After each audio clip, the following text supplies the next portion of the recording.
She stepped off that stagecoach carrying nothing but a cracked leather bag and a reputation so destroyed that 3 towns had already turned her away at the door. The women on the boardwalk covered their mouths. The men didn't bother hiding their stares. Clara Holloway had heard every version of what people thought of her: disgraced, shameful, ruined, and she had stopped flinching at the word a long time ago. But standing in the frozen mud of Ridgewater, Montana, with the wind cutting straight through her coat, she made herself one promise. She was done running. Whatever happened next, she was staying. If this story already has you hooked, hit that like button right now, and drop a comment telling me what city you're watching from. I want to see exactly how far this story travels. The stagecoach from Billings arrived 40 minutes late, which gave the people of Ridgewater plenty of time to gather. It wasn't that they expected anything remarkable. A supply crate, maybe. A traveling salesman with a case of dubious patent medicine. In the winter of 1882, the frontier didn't deliver much worth watching. But word had spread through town the way word always spread in small places. Fast, imprecise, and already half wrong by the time it reached the second person. Someone at the telegraph office had mentioned a woman traveling alone. And that was enough. By the time the coach rattled down the main street, trailing a plume of frozen mud and horse steam, there were 11 people watching from the boardwalk in front of Danner's General Store. Clara Holloway did not know this when she pushed open the coach door. She would have come anyway. She dropped to the ground without waiting for the driver's assistance, her boot landing wrong in a rut and nearly pitching her sideways before she caught the door frame. The cracked leather bag followed her down, landing in the mud with a soft thud. She straightened, pulled her coat tighter across her chest, and looked at the town. Ridgewater looked back. It wasn't a cruel town exactly. It was simply a small one, and small towns in Montana in the winter of 1882 had very little patience for complication. The men on the boardwalk took her in with the practiced efficiency of people who sorted strangers quickly. Useful or not useful, trouble or not trouble. The women were slower about it, and therefore more thorough. Clara caught 2 of them leaning together, a murmur passing between them like smoke. She was 31 years old, though people frequently guessed older. Her face had the kind of sharpness that came not from bone structure, but from years of rationing everything, including sleep. Her hair was dark and pulled back in a braid that had survived the 2-day coach ride with the grim persistence of something that had stopped caring what it looked like. She was not beautiful in the way frontier towns romanticized beauty. She was not soft, not wide-eyed, not the kind of woman who made men straighten their backs when she walked by. She was thin in the way of someone who had missed a significant number of meals, and there was a scar along her left jaw, pale and slightly puckered, that she had stopped trying to hide somewhere around 1879. The woman nearest the store door, heavy-set, with a gray wool coat and the settled authority of someone who had lived in Ridgewater long enough to have opinions about everyone in it, said something to the woman beside her. Clara couldn't hear the words. She didn't need to.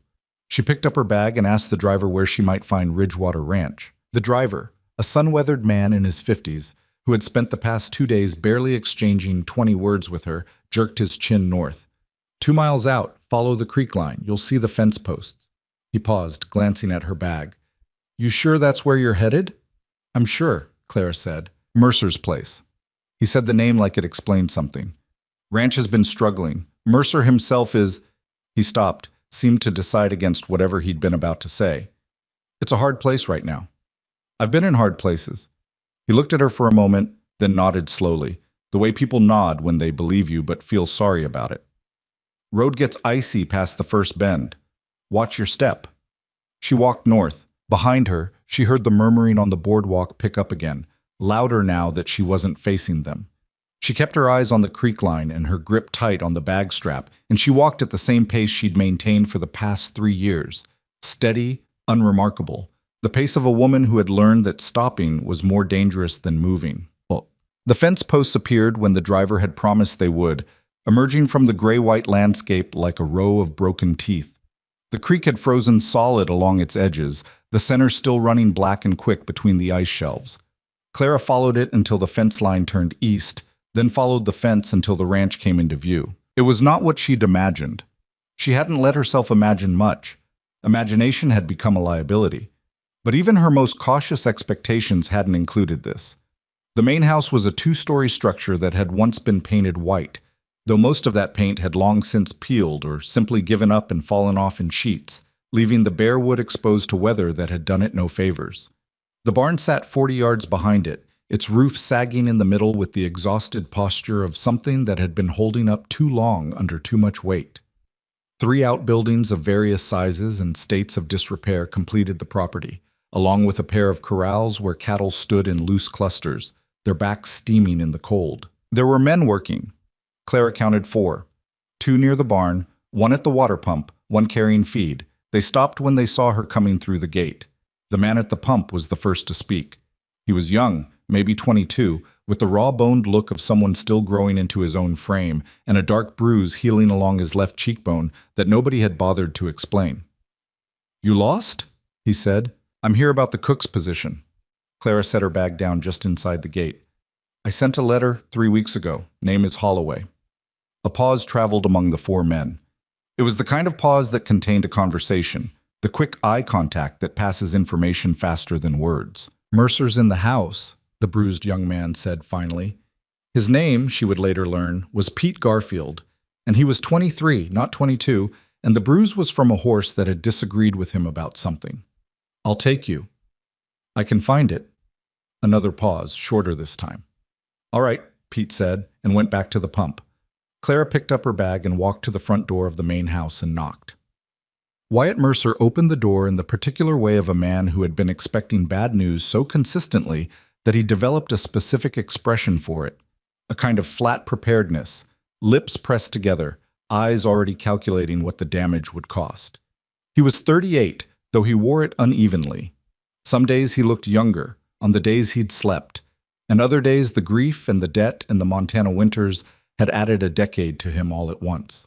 He was broad-shouldered with dark hair going gray at the temples and hands so calloused they looked like a different material than skin. He looked at Clara. She looked at him. "I'm Clara Holloway," she said. "I wrote about the position." "I remember." He stepped back from the door. Not warmly, exactly. More like a man moving out of the way of something he hadn't decided yet whether to let in. "Come inside." The interior of the house had the same quality as the exterior. Not dirty, but stripped of everything that wasn't strictly necessary. The furniture was functional and undecorated. The walls held a single photograph above the fireplace, a woman in a light-colored dress, standing in a garden somewhere, squinting slightly at whoever had taken the picture. Everything in the room had been arranged around the absence of that woman, which Clara recognized because she had grown up in a house like that, and had lived in 3 more. "Sit down," Wyatt said, not looking at the photograph. She sat. He remained standing, which she understood was not hostility, but the habit of a man who conducted most of his life on his feet. "I got your letter," he said. "You said you have experience. 8 years cooking for working operations. Started at a cattle drive outfit out of Texas, then 2 seasons at a mining camp in Nevada. After that, I cooked for a hotel in Cheyenne for 3 years. Before that, private household in St. Louis." She kept her voice flat and factual. "I can stretch a supply order. I know how to feed men who are working hard in cold weather. I know how to keep a kitchen running when the provisions are short." The letter didn't include references. "No," she said. "It didn't." He watched her for a moment. The fire in the grate crackled and settled. Why not? She had prepared for this. She had prepared for it in 6 different ways, and in the end had decided the closest version of the truth was the one most likely to hold up. "Because the references I have are from people who would tell you I'm a competent cook, and the references I don't have are from people who would tell you something else, and those people have longer reach than the first kind." Wyatt's expression didn't change, but something shifted in his eyes. Not suspicion, exactly. Something more like recognition. "What kind of something else?" "The kind that follows a woman who refused to stay quiet about something she shouldn't have seen." The fire crackled again. Outside, the wind moved along the eaves with a low moan.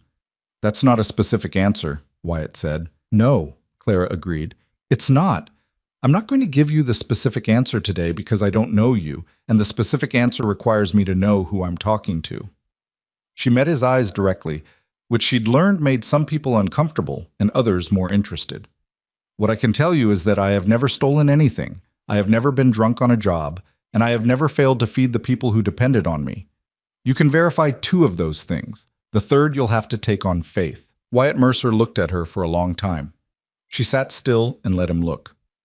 "My nephew is 12, he said finally. He doesn't eat much.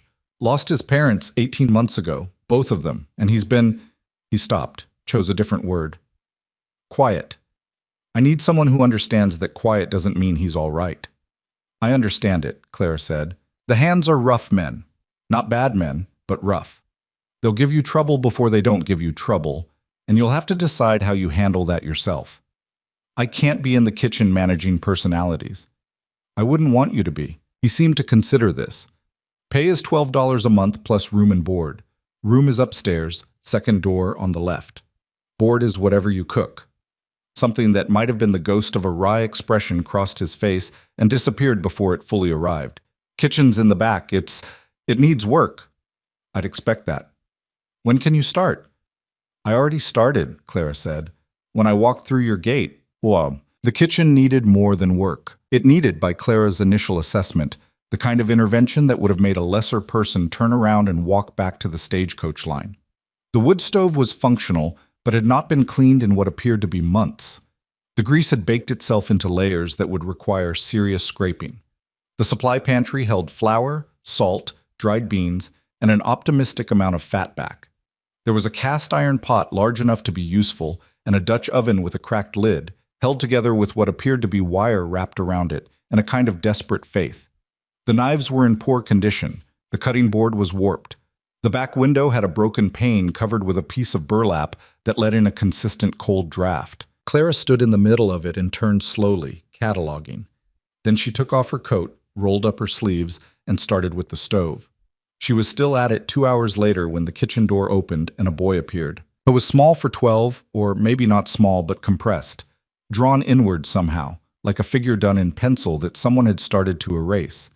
His hair was brown and somewhat overgrown, and his eyes were the particular gray of a sky just before weather arrives. He looked at her with the watchful stillness of a child who had learned to assess situations before entering them. "I'm Noah," he said from the doorway. "I know." Clara didn't stop scraping the stove. "Your uncle told me about you. I'm Clara." Noah stayed in the doorway. "What are you doing?" "Cleaning the stove so it doesn't smoke out the kitchen when I light it properly." He was quiet for a moment. "The last cook said it was fine." "The last cook," Clara said, scraping a particularly stubborn deposit, "was wrong." Another silence. She could feel him deciding whether to stay or go. "Does it smell bad?" he asked. "Terrible. You should probably stand back." He stepped slightly forward instead. Kids almost always did when you told them to stand back. It was something she'd noticed and learned to use carefully. He watched her work for a moment, then came the rest of the way into the kitchen and sat down on the bench near the wall, close enough to watch, but far enough to make clear it was his own choice. They didn't talk much. He watched her work, and occasionally she explained what she was doing and why, in the casual matter-of-fact tone of someone narrating their own thoughts, rather than instructing a child. After a while he got up and held the lamp closer to the back of the stove without being asked, and she said thank you without making anything of it, and they worked that way until the light through the windows went blue with the early dark of a Montana January. Dinner that first night was beans and cornbread and a broth she'd made from the fatback and some dried herbs she'd found pushed to the back of a shelf, forgotten. It was not remarkable food.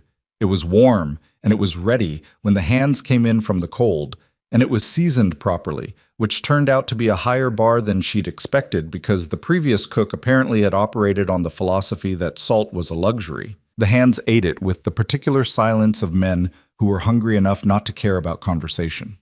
There were 6 of them: Pete Garfield, the bruised young man from the pump, a quiet older hand named Cresswell, who ate with the methodical focus of someone who'd been underfed before and taken the lesson seriously, 2 brothers named Doak and Luther Strand, who were argumentative with each other and suspicious of everyone else, a taciturn man called Briggs, who had the focused eyes of someone who slept lightly and a scar along his forearm. He didn't explain.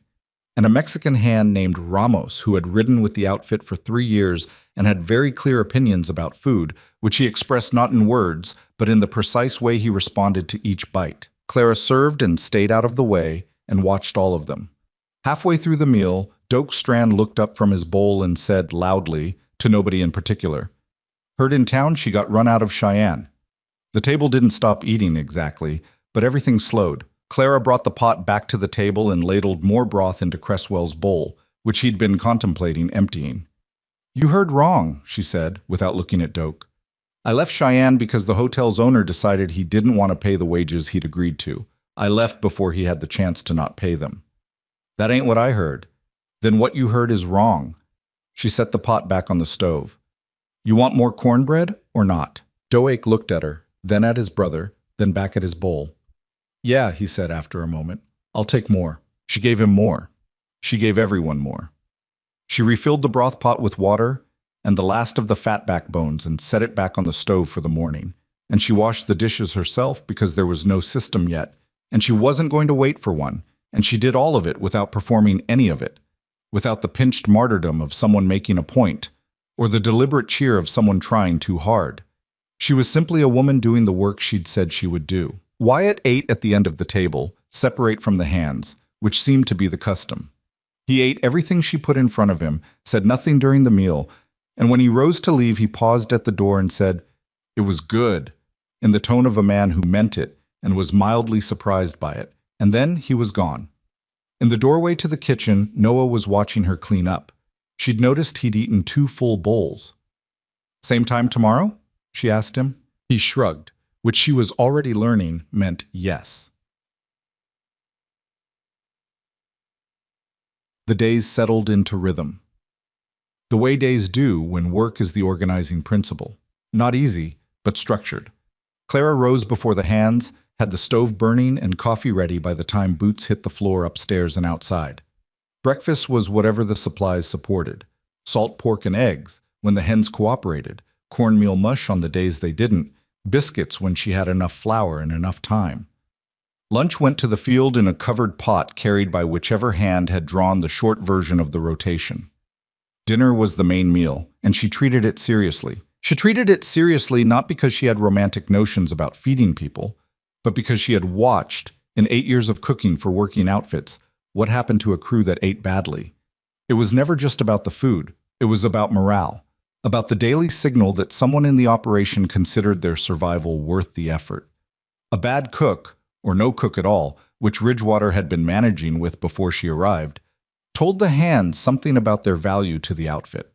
A good meal told them something different. The ranch hands thawed at different rates. Pete Garfield thawed fastest, because he was young and his wariness hadn't yet had time to fully calcify.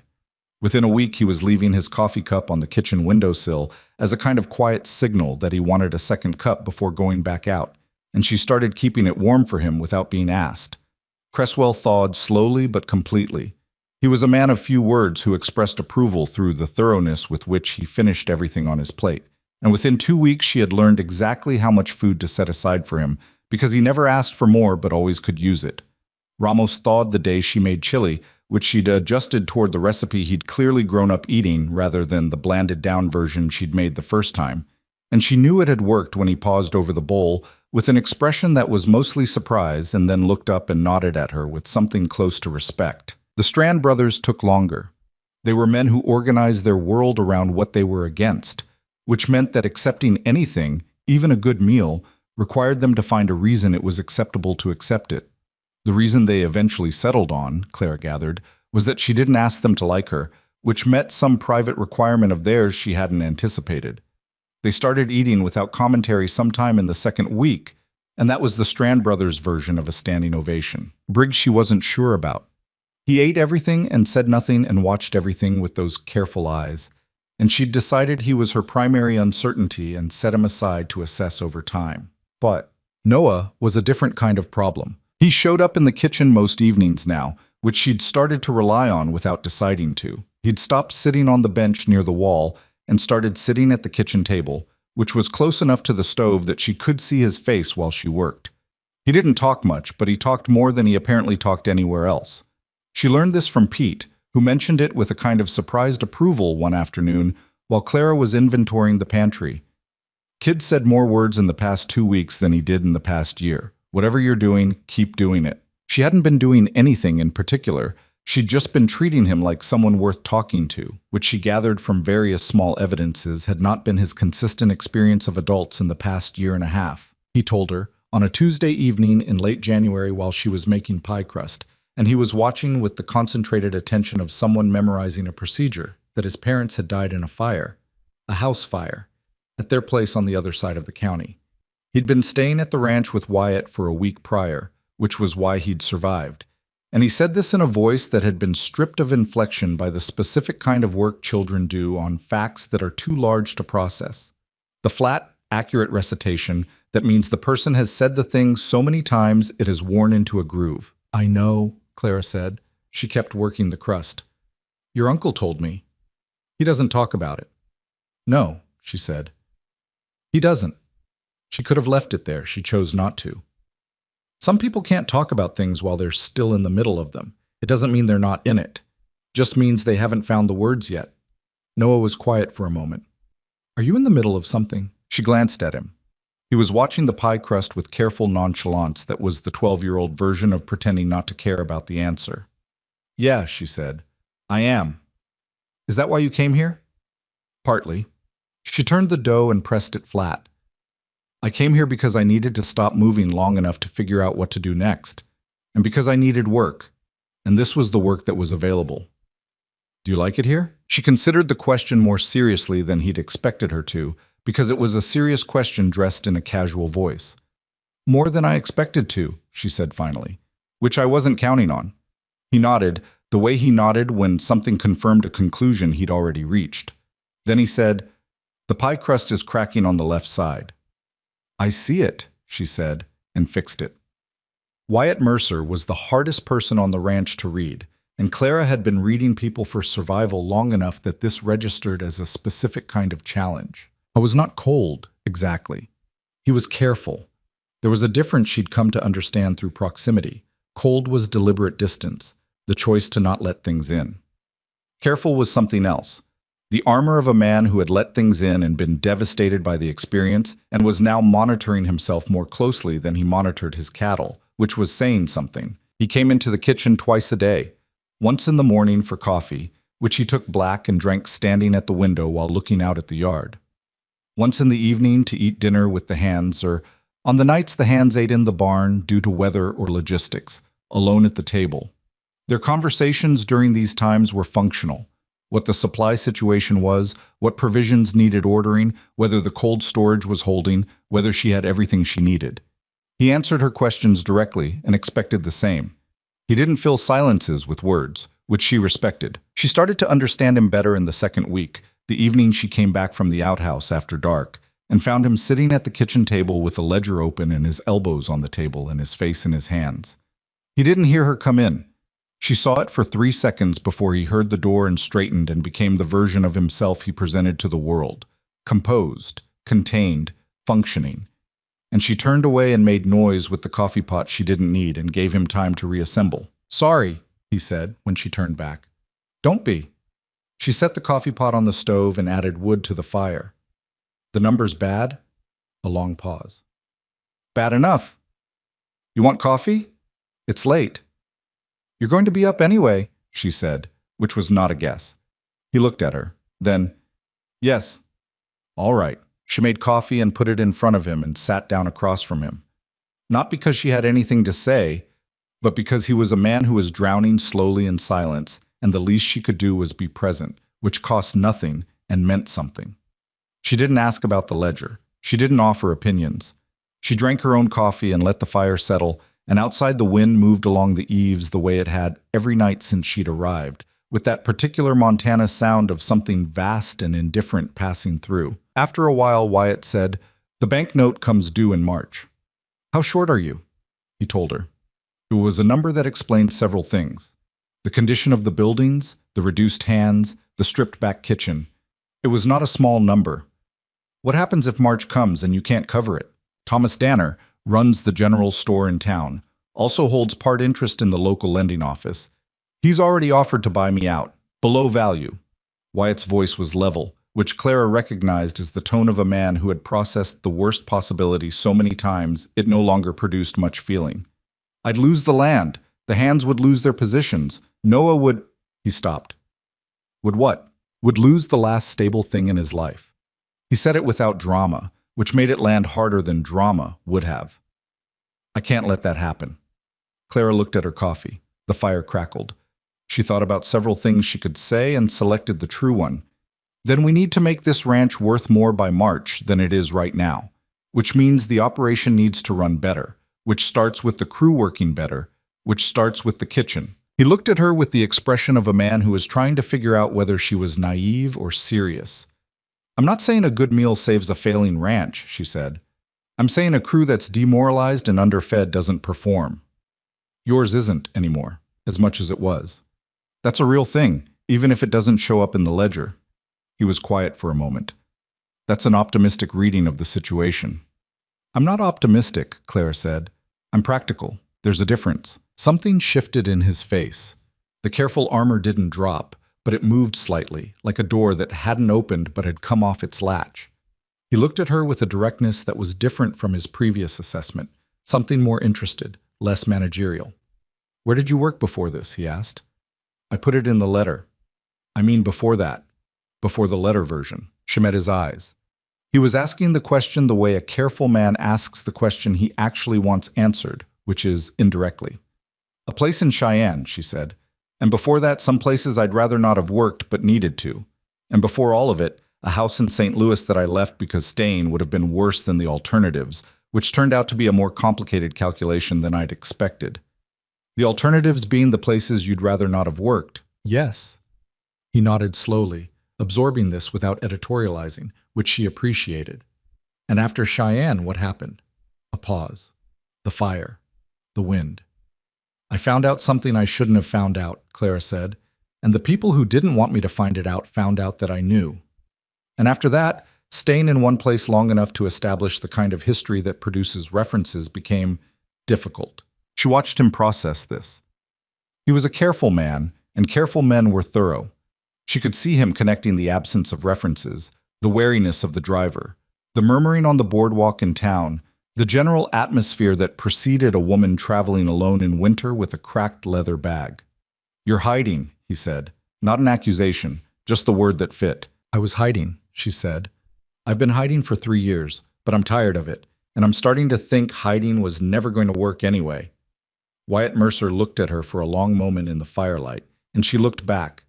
And between them the coffee went cold and the fire burned down to coals, and something passed between two people who had both been living inside their losses long enough to recognize the shape of someone else doing the same thing. Get some sleep, he said finally, rising from the table. The hands need breakfast before sunup. I know, she said. He paused in the doorway. Whatever it is you found out, he said without turning around, I'm not going to ask you about it before you're ready to tell me. She didn't answer, because the thing that moved through her chest at those words wasn't something that translated quickly into language. She sat with it instead, this small, extraordinary thing. A man who had just told her she had time. Outside, the Montana wind moved through the darkness over Ridgewater Ranch, and the cattle stood in their corrals.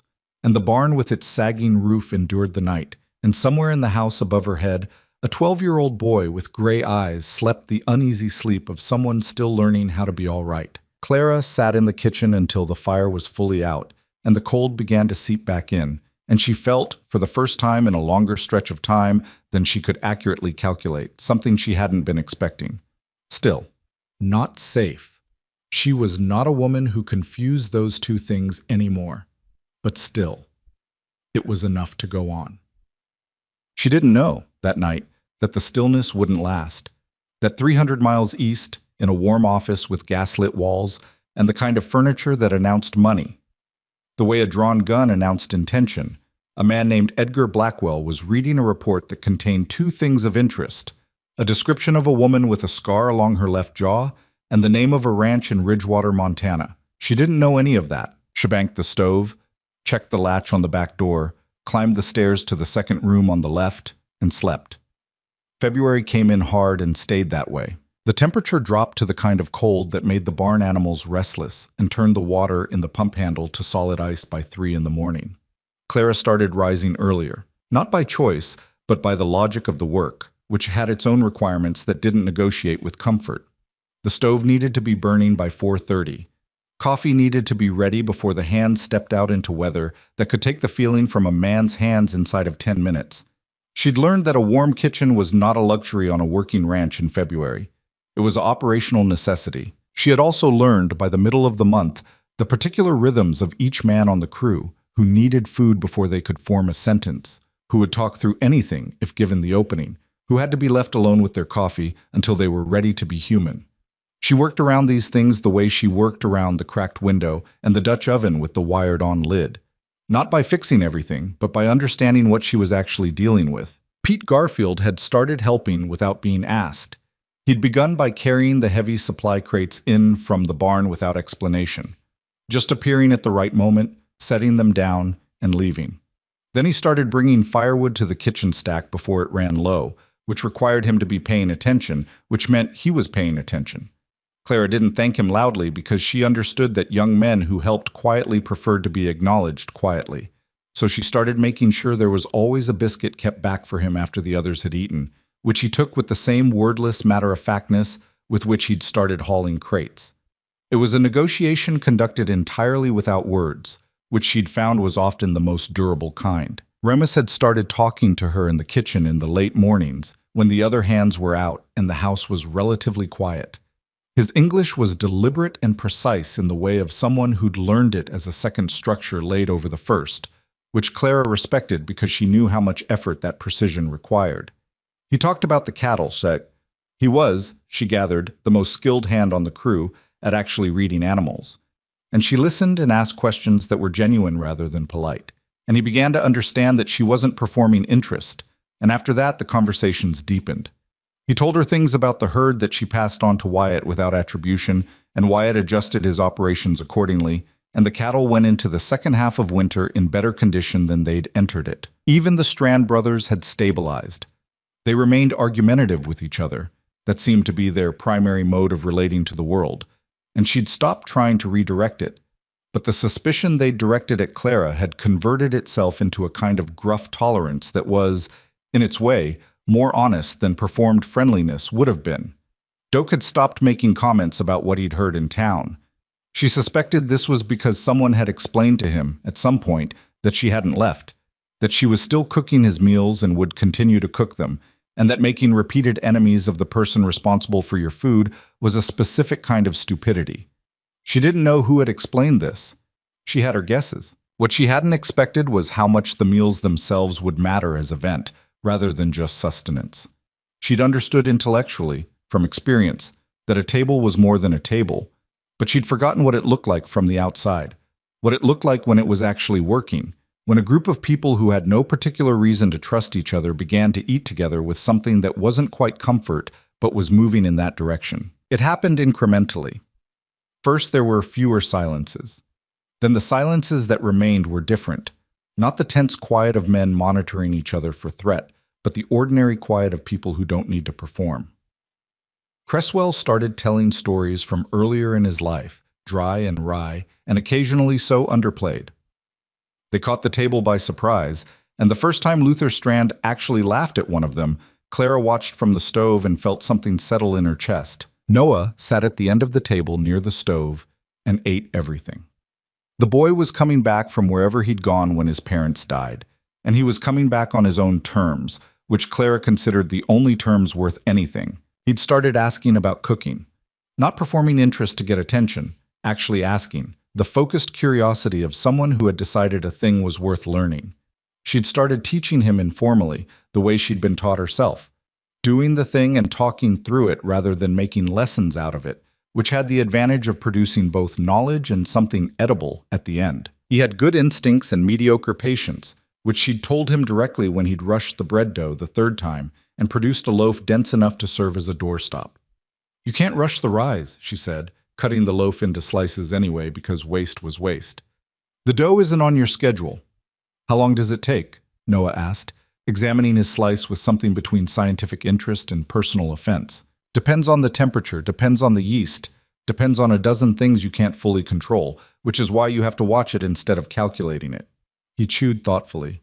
"It tastes all right." "It tastes like bread that was rushed," Clara said, "which means it'll get the job done, but it won't be good. There's a difference." He considered this. Noah had a particular way of considering things.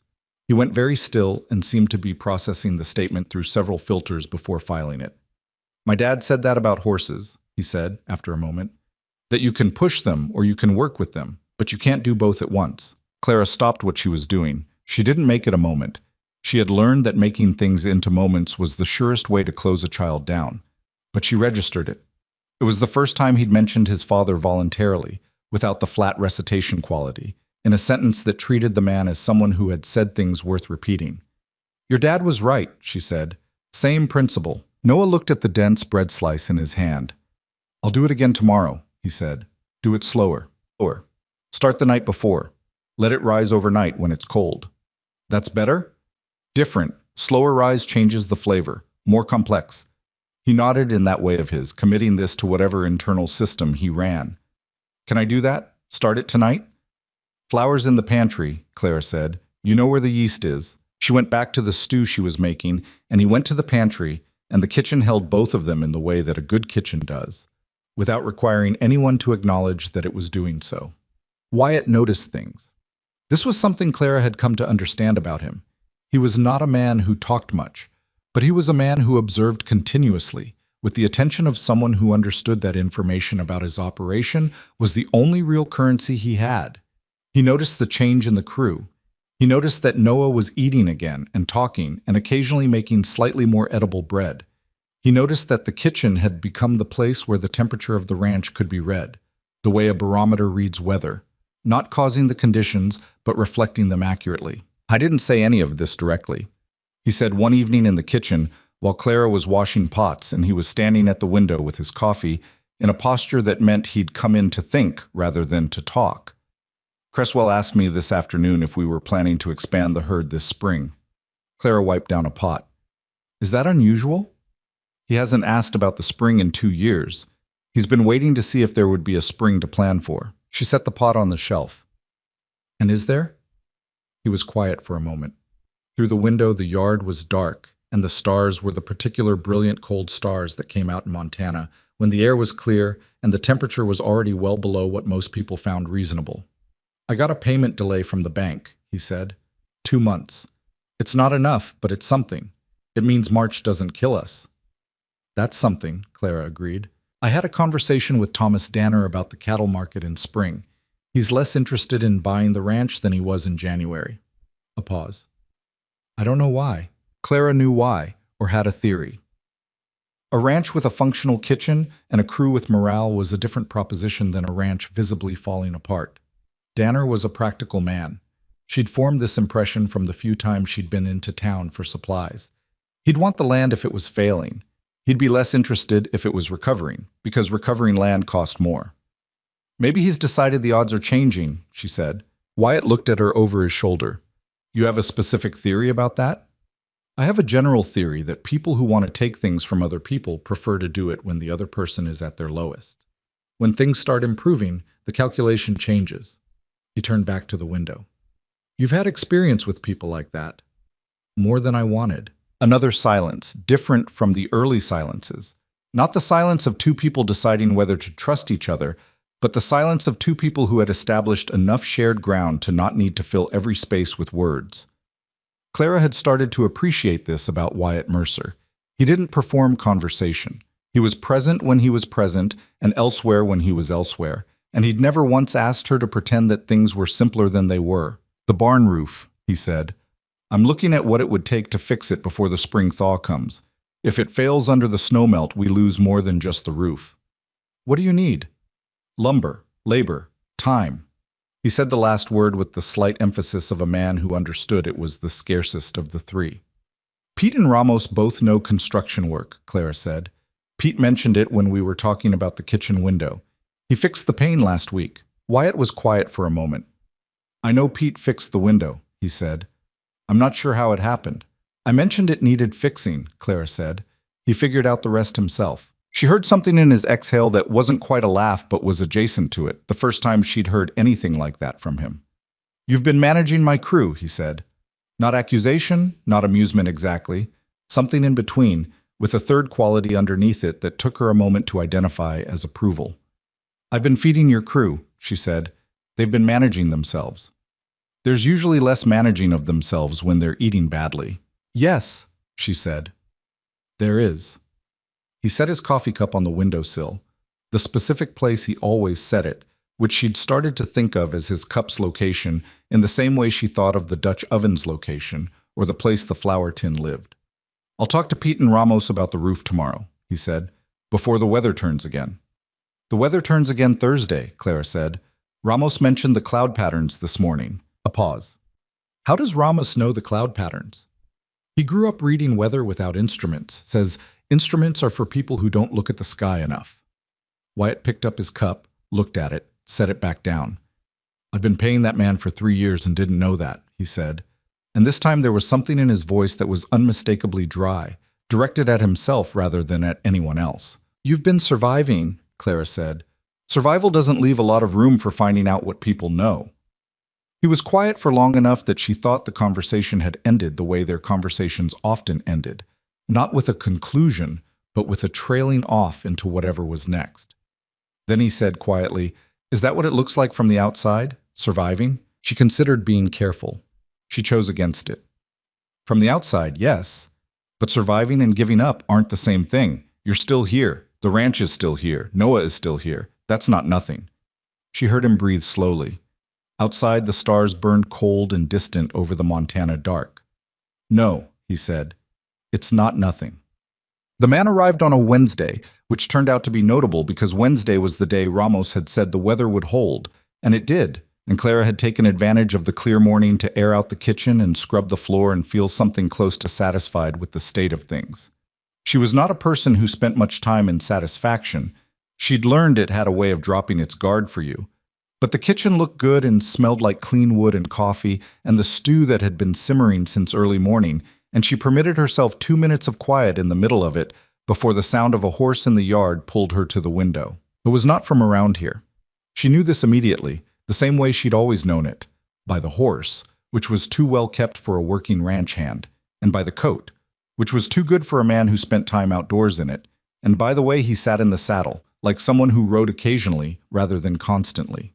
He was somewhere in his late 40s, with the particular groomed authority of a man who had been wealthy long enough that it had rearranged his posture. He had pale eyes that she could see the color of even from 20 feet away, through the window, because he was the kind of man whose eyes were the first thing you clocked. She had never seen him before. She knew immediately who he was. Not specifically. She didn't know the name yet, or the face in connection with the name. But she recognized the type with the certainty of someone who has been running from it long enough to develop an almost physical sensitivity, the agent of something larger than itself, sent to confirm a location. She stepped back from the window before he could see her watching. Wyatt met him in the yard. Clara could see pieces of the conversation through the window, but couldn't hear it. The man smiled. It was a cordial smile, professional, the practiced friendliness of someone whose work required him to seem non-threatening. And Wyatt listened with his particular stillness, the stillness that meant he was paying full attention and reserving judgment. They shook hands. The man gestured at the ranch with a sweeping motion, the kind of gesture that suggested assessment rather than admiration. He rode out 10 minutes later.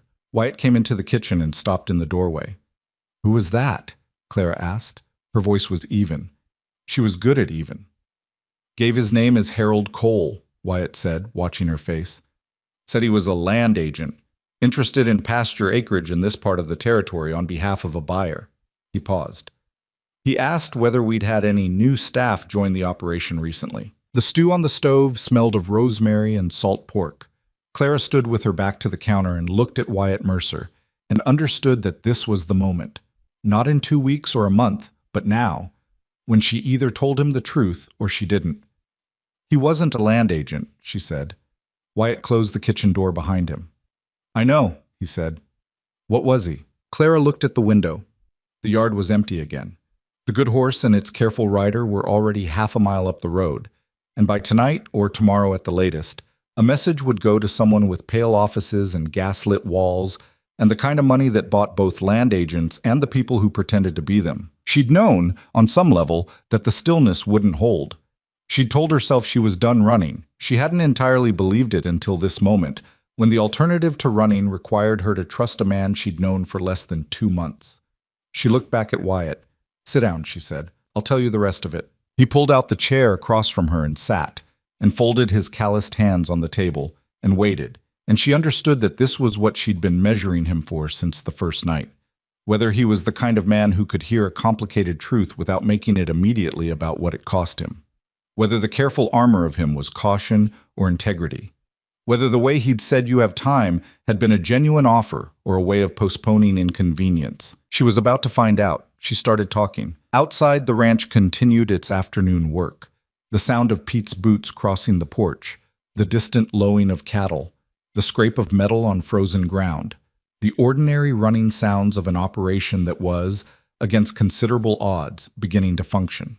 The kitchen held the warmth of the stove and the smell of the stew and the weight of two people sitting across from each other while one of them said the words she'd been carrying for 3 years. She didn't stop until it was done. Wyatt listened the way he did everything, without interruption, without the nervous interjections people used to signal they were paying attention. He just listened, his hands flat on the table, his eyes on her face, while Clara told him 3 years of accumulated truth in the flattest voice she could manage. She told him about the hotel in Cheyenne, how she'd been hired as head cook for the Aldermore, a 4-story establishment that catered primarily to businessmen and railroad investors passing through the territory. How, in the course of her work, in the ordinary invisible way that service staff moved through spaces that powerful men considered private, she had overheard things she wasn't supposed to hear. Not once, not twice. Consistently, over a period of 8 months, in dining rooms and back hallways, and the kitchen corridor that ran alongside the hotel's private meeting room. She told him about Edgar Blackwell, 46 years old, based out of Chicago, with interests in banking, railroad development, and land acquisition across 5 territories. A man who was well regarded in the financial press and considerably less well regarded by the ranching families whose land had been systematically seized through a coordinated scheme involving falsified debt records, corrupt local lending offices, and territorial officials who had been paid to look at other things. She told him how the scheme worked. A local lender, sometimes a general store owner, sometimes a bank branch, would acquire or manufacture a debt against a property, call it due under circumstances designed to be unpayable, and transfer the deed to a holding company whose ultimate ownership traced back, through enough layers of paperwork to defeat most investigations, to Blackwell's network. She told him about the documents, how she'd understood, somewhere in the 3rd month of overhearing these conversations, that what she was accumulating was not gossip, but evidence.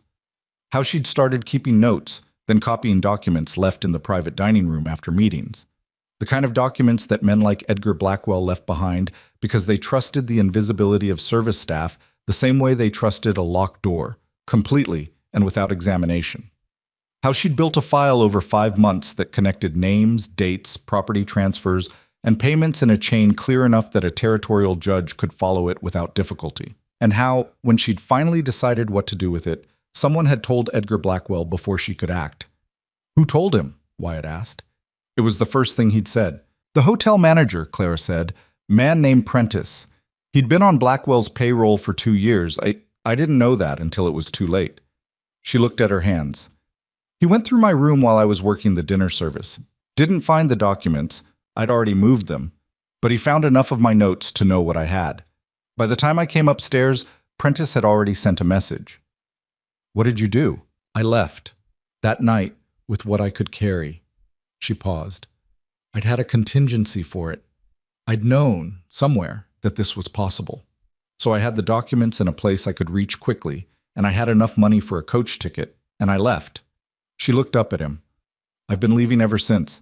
Every time I got settled enough to think about what to do next, someone would show up who'd been asking questions. A land agent who wasn't a land agent. A man in a saloon asking about a woman with a scar on her jaw. I kept moving. The kitchen was very quiet. The stew had settled into a slow simmer, an occasional bubble breaking the surface. Outside, the afternoon light was starting to angle toward early evening. Where are the documents now? Wyatt asked.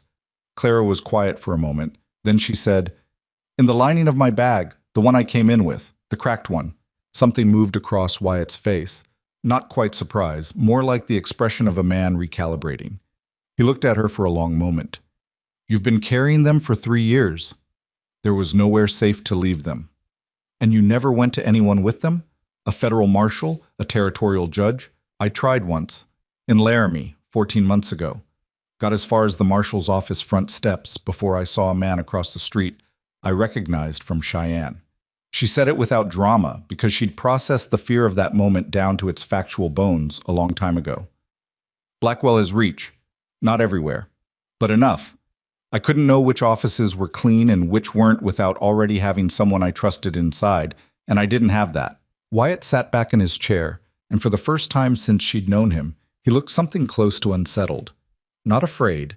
She'd already gathered he was not a man who wore fear on his face, but recalculating, the way a man recalculates when the weight of what he's agreed to turns out to be different from what he'd measured. The man who was here today, he said. Cole. He wasn't verifying whether land was available, Clara said. He was verifying whether I was here, and now Blackwell knows. He knew something. Now he'll know it's confirmed. She kept her voice level. I'm sorry. I should have told you sooner. I told myself I needed to be sure about you first, which was true, but I also told myself there might be more time than there was. She stopped. I was wrong about the time. Wyatt stood up. Not in anger. He moved with the deliberate quality of a man who processed information through motion, who needed to be doing something with his hands while his mind worked. He walked to the window and stood there looking out at the yard where Harold Cole's horse had stood 2 hours ago, at the gatepost and the frozen road and the empty sky beyond it. How long do we have? He said, to the window. Days. Maybe a week, if the weather slows a rider. She watched his back. He'll come himself this time. He won't send another agent. He's been at this too long and it's gotten too close. What does he want? The documents destroyed. Me? I don't know exactly. Silenced, at minimum. She said this in the same flat tone she'd used for the rest of it, because dressing it up wouldn't change what it was. He can't afford what those documents would do to him. The scheme is still running. There are still ranchers across this territory making payments on manufactured debts. If the evidence becomes public, everything collapses. Wyatt turned from the window. His face had settled into something she hadn't seen before. Not the careful armor, not the grief-burdened containment of the man she'd been learning. Something harder and quieter, the bedrock under the layers. He'll have to come through me, he said. It was not a dramatic statement. He didn't raise his voice or straighten his posture for it. He said it the way he said everything important, as a simple fact about how things were. Clara looked at him. You need to understand what that means. He has money to hire men. He has the kind of connections that can make legal trouble where there wasn't any. He can manufacture. I know what men like that can do, Wyatt said. I've watched them do it to ranches across this territory for 5 years. I watched it happen to Bill Corrigan 2 counties over. I watched it happen to the Harlan family. I watched Thomas Danner get friendlier every time my debt numbers got worse, and I thought it was just Danner being Danner. He stopped. Something in his face shifted. Danner. Clara had been waiting to see if he'd get there. Danner holds a partial interest in the local lending office, she said carefully. He's part of it. I don't know for certain. His name isn't in the documents I have, but the structure of how this works. The local lender, the manufactured debt, the below-value offer that comes at exactly the right moment. She let him finish the thought. Wyatt was very still. Then he said, with a quiet that was more disturbing than anger would have been, he offered to buy me out in January, below value. Yes. The payment delay I got from the bank. I'd been trying to get it for 3 months, and suddenly it came through in February. He looked at her. Right after you arrived. Right after the ranch stopped looking like it was failing, Clara said. He sat back down. He put his elbows on the table and pressed his thumbs against his temples and stared at the surface of the table for a long moment. And she let him do it, because there was a specific quality of thinking that required stillness and silence, and she recognized it in him. When he looked up, his face was resolved. What do the documents actually prove? In specific terms, she told him. Property transfers. Names of officials paid. Dates matching the timeline of seizures across 4 territories. 2 letters in Blackwell's own hand that she'd copied with enough accuracy to be verified against originals that, if she could get to them, were likely still in the hotel's private filing room in Cheyenne. She'd built the file to be usable, not by herself, but by someone with legal standing to act on it. A federal circuit judge, Wyatt said, or a territorial governor with enough pressure applied from enough directions simultaneously. That takes time we don't have. Yes, Clara said, it does. He was quiet for a moment, then, I know a man, federal attorney based in Helena, name's Garrison. He came through here 2 years ago before my wife died, when there was a land dispute on the northern edge of the county. He was thorough, and he didn't seem like a man who could be easily bought. Seemed like, Clara said. I know, it's not certainty. He held her gaze. But it's something. And right now, something is what we have. Edgar Blackwell arrived on a Friday morning 6 days later, with two men flanking him and the specific brand of composure that belongs to people who have never had to consider the possibility that they might lose. Clara heard the horses from the kitchen and felt the particular cold that had nothing to do with temperature move through her chest. She stood at the stove with her back straight and her hands around a coffee cup that had stopped being warm several minutes ago and waited for Wyatt's voice in the yard. She heard it, steady, unhurried, the voice of a man who had decided how this was going to go before the horses came through the gate. Blackwell was smaller than she'd expected, which she always had to recalibrate when she finally encountered the men she'd been afraid of. He was perhaps 5'9", with the groomed compactness of a man who paid attention to his physical presentation as a tool. His coat was excellent. His boots were excellent.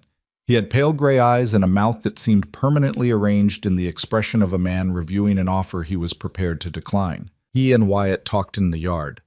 Clara moved to the window. She couldn't hear everything. Pieces of it reached her, lifted by the cold air. A number. A large number. The sound of it carrying even without the full words. And Wyatt's reply, short, and Blackwell's response, which went on longer. One of the flanking men dismounted. Wyatt said something that made Blackwell's composure tighten, almost imperceptibly around the edges. The conversation ended without resolution. Blackwell looked at the house, directly at the window where Clara stood, for a moment that lasted long enough to establish that he knew she was there. Then he turned his horse and rode out. Wyatt came inside. He offered $3,000, he said. He was controlled, but she could see in the set of his jaw what the conversation had cost him. For you. Framed it as, he said you'd stolen from him. Documents, money, confidential business materials. Said he was prepared to involve the territorial marshal if I didn't cooperate. And? I told him I didn't have any stolen property on my ranch. Wyatt's voice was precise and cold. He said he'd give me until Monday to reconsider. His men will watch the property until then, Clara said. I know. Wyatt, she set down the cold coffee cup. He's not going to wait until Monday. He looked at her. No, he's not. She was right. They found out how right on Saturday night, when the cattle began making noise at 2 a.m.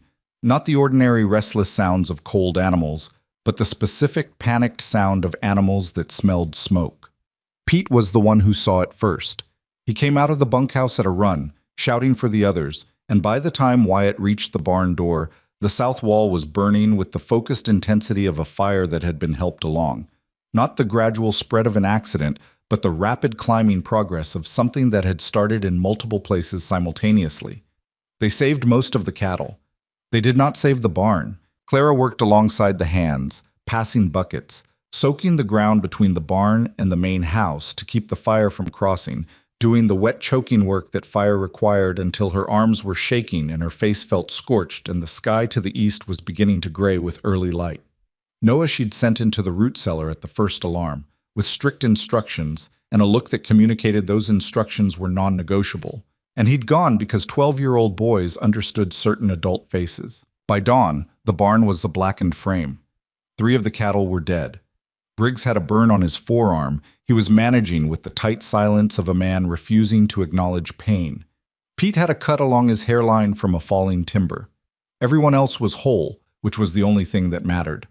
Wyatt stood at the edge of what had been his barn and looked at it. Clara stood beside him, close enough that their arms nearly touched.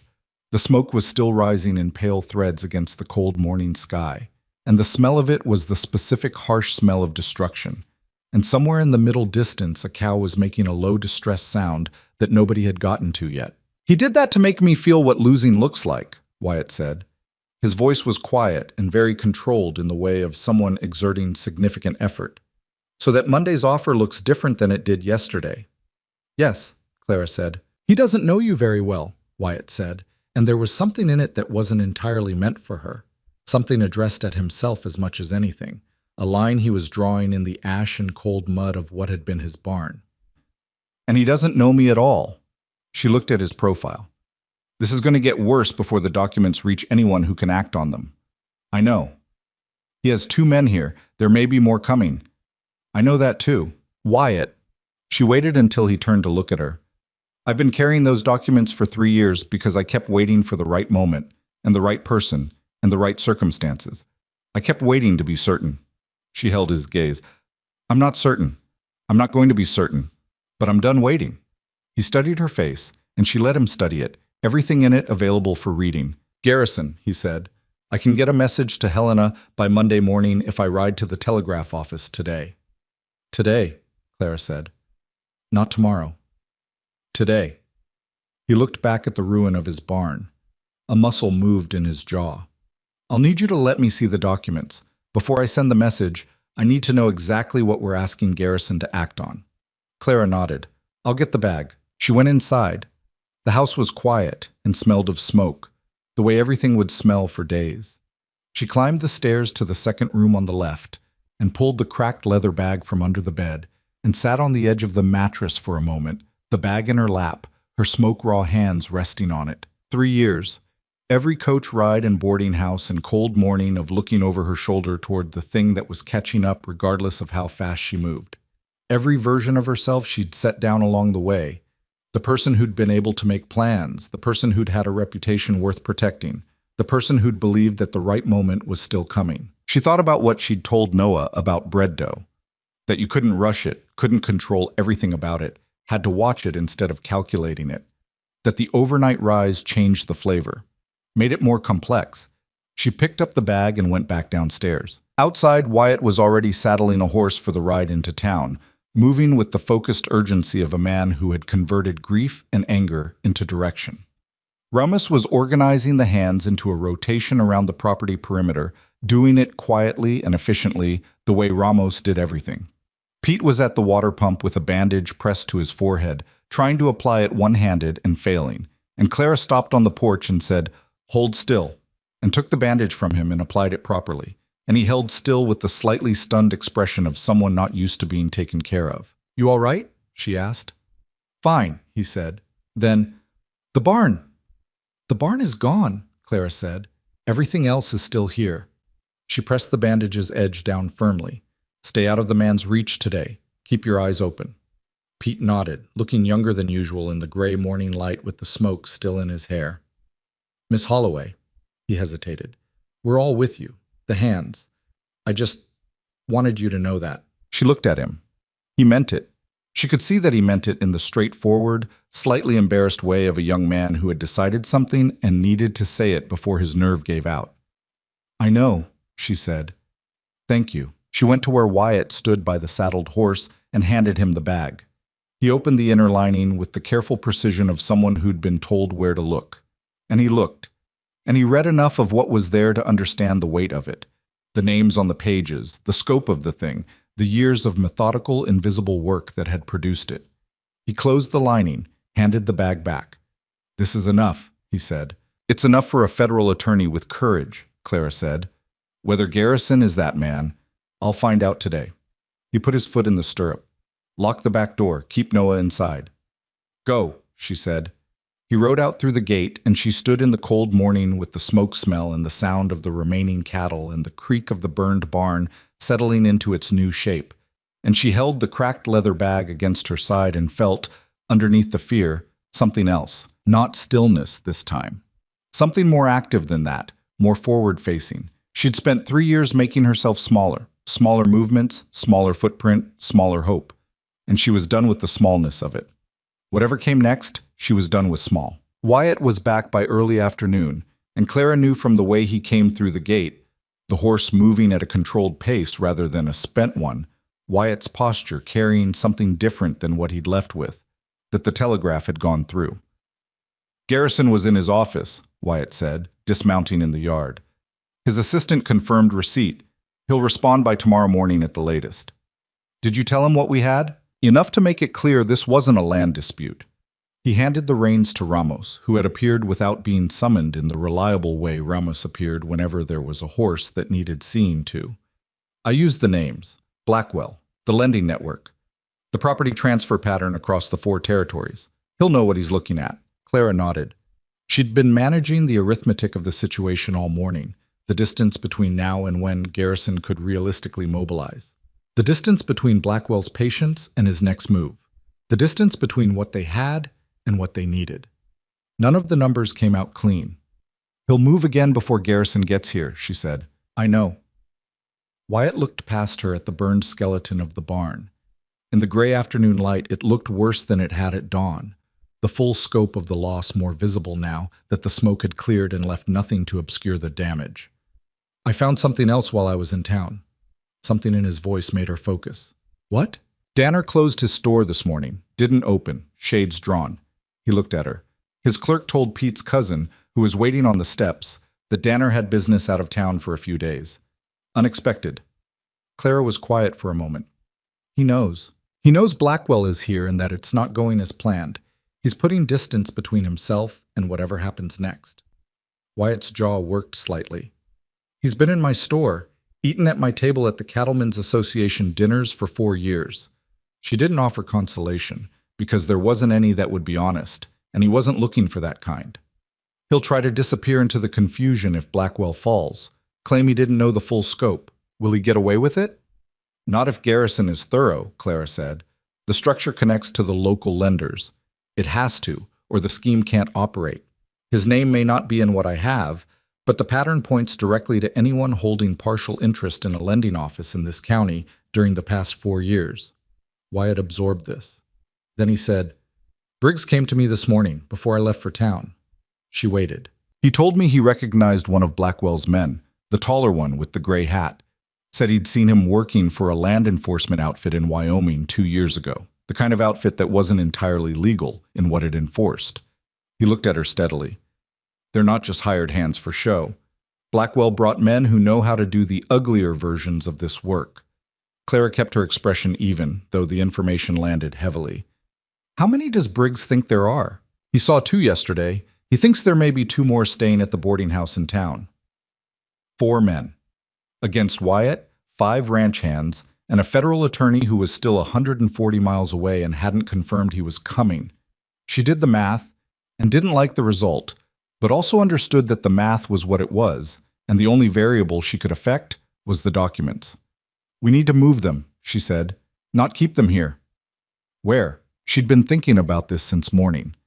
"Garrison needs to receive them directly, not through an intermediary, not by mail, directly, so the chain of custody is clean and Blackwell's attorneys can't argue they were fabricated or handled improperly." She looked at Wyatt. "Someone needs to ride to Helena. That's 2 days each way in this weather." "Yes." He understood what she was asking before she finished. "You're not going alone. I'm the one who can explain what each document means, how I obtained it, the full context. A courier delivers paper. I deliver testimony." She kept her voice practical because practical was the only register that worked on a man like Wyatt when he'd already made a decision she needed to change. "And if Blackwell's men move on the ranch while both of us are here, they move on everyone. If I'm already gone, what they want is already gone. It changes their calculation." Wyatt was quiet for a long moment. The wind moved through the yard, lifting ash from the edge of the burned site. "I'll ride with you," he said. "The ranch? Ramus can manage the operation. He's been managing the operation for 3 years. He just hasn't had the authority to do it officially." Something shifted in his face. Not the careful armor this time, but the man under it, making a decision that had more than strategy in it. "I'm not sending you to Helena alone with 4 of Blackwell's men in this county, and that is not a discussion." She looked at him. He looked back. After a moment, she said, "We leave before dawn tomorrow." "Before dawn," he agreed. They told the crew that evening at dinner.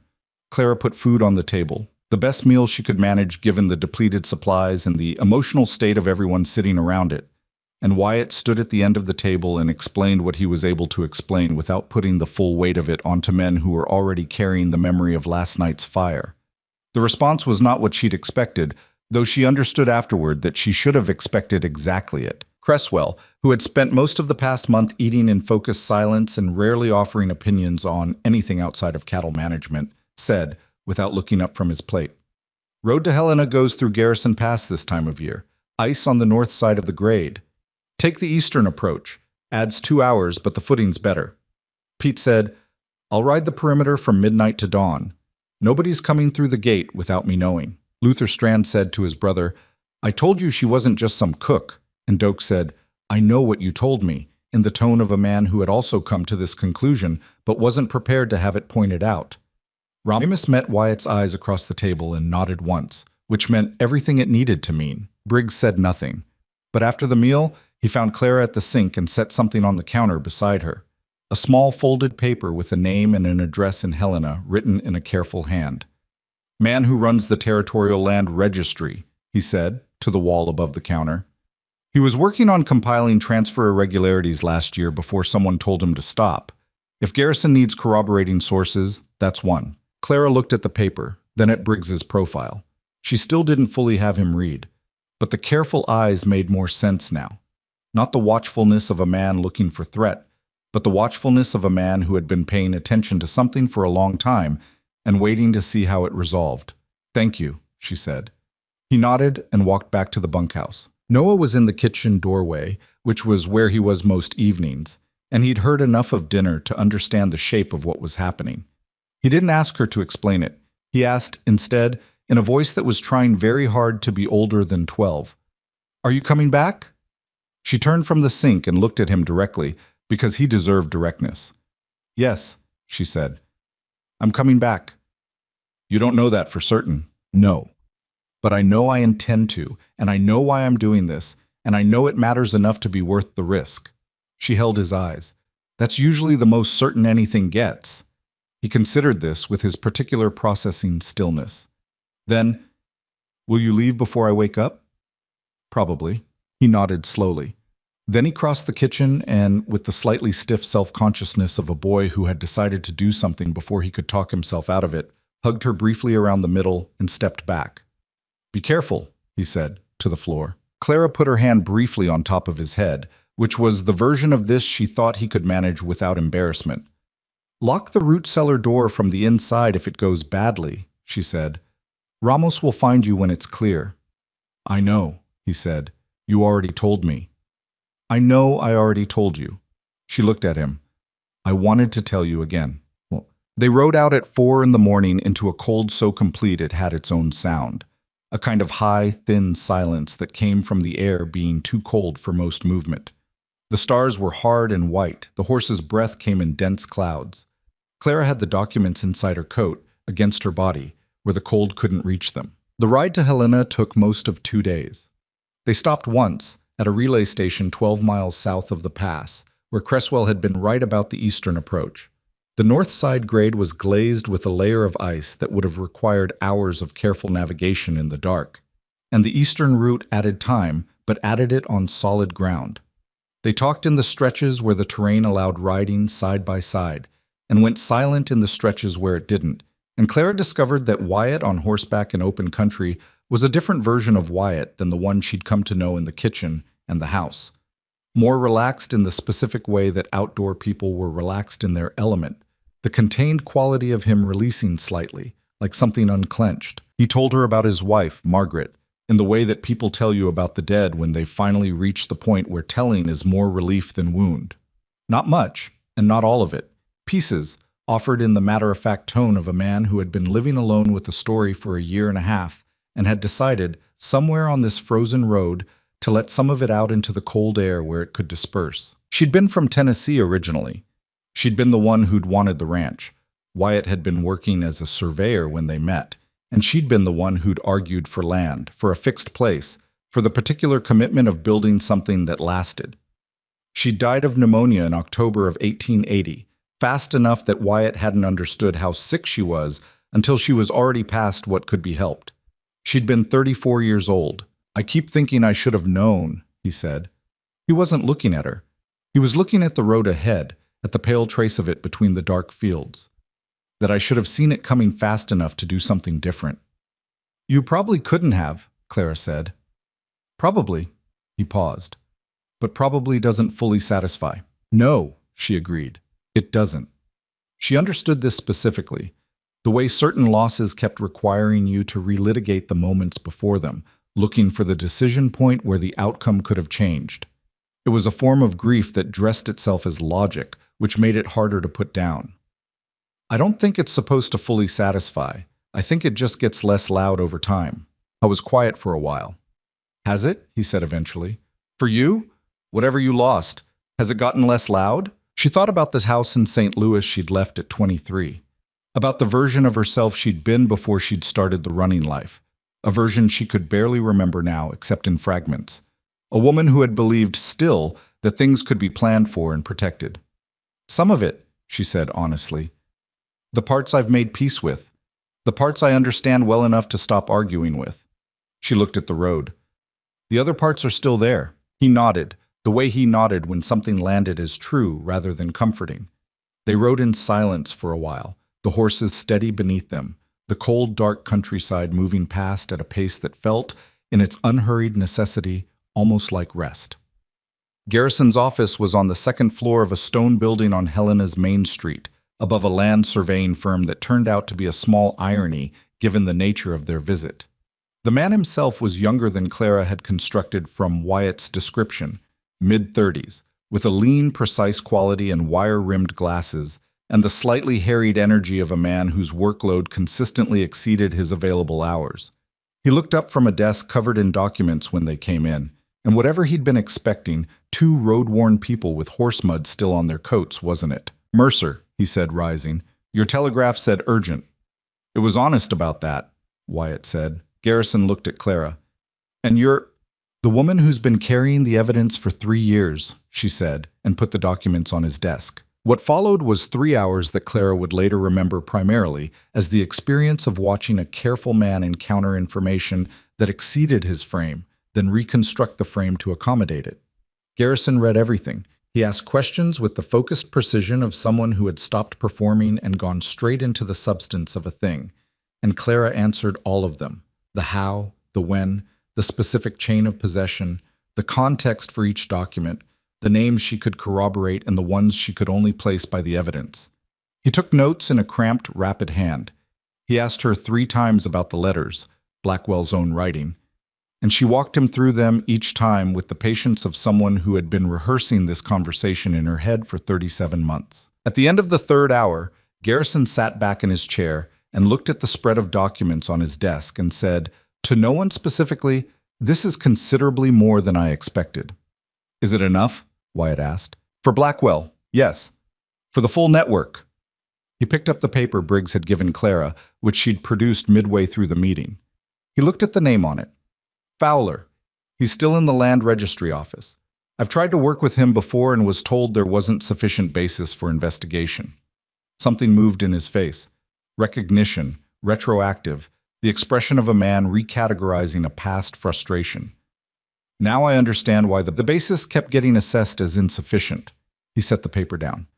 We'll need 2 to 3 days to prepare the legal instruments.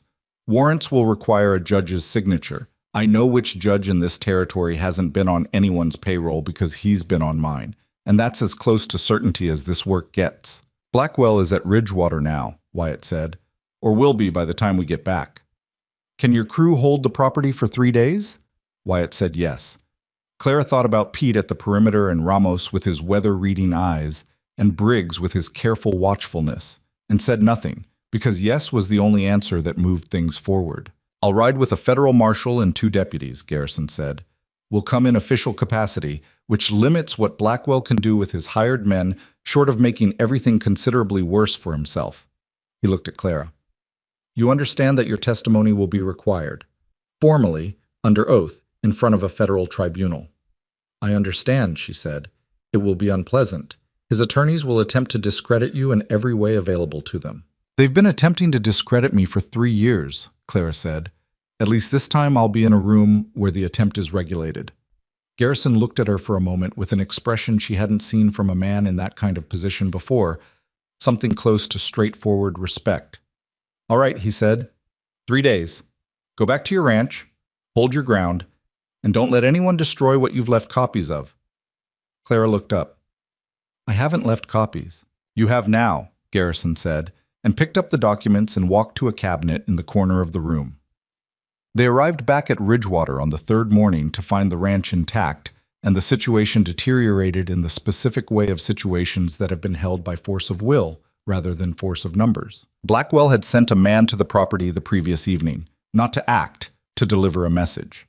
The message, which Pete relayed to Wyatt with the deliberate care of someone repeating words he'd memorized rather than processed, was that Blackwell had obtained a signed affidavit from a Cheyenne merchant claiming Clara had stolen a substantial sum of money from the Aldermore Hotel upon her departure in 1879.